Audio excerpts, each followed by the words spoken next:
আমাদের চৌদ্দগ্রাম বাজারের বিশিষ্ট ব্যবসায়ী মোহাম্মদ রায়হান, আমি মনে হয় বামুন হয়ে চাঁদে হাত জামে মসজিদ রোডে ওনার দোকান আছে।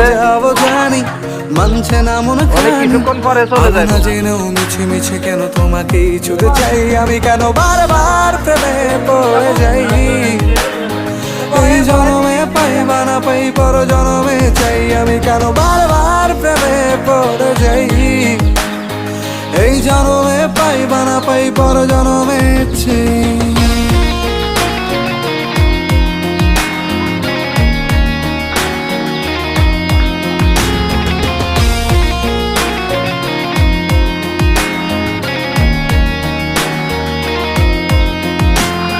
তোমায় মনে ধরেছে আজ, পালাবে বলনা কোথায়। এক জীবনে একটাই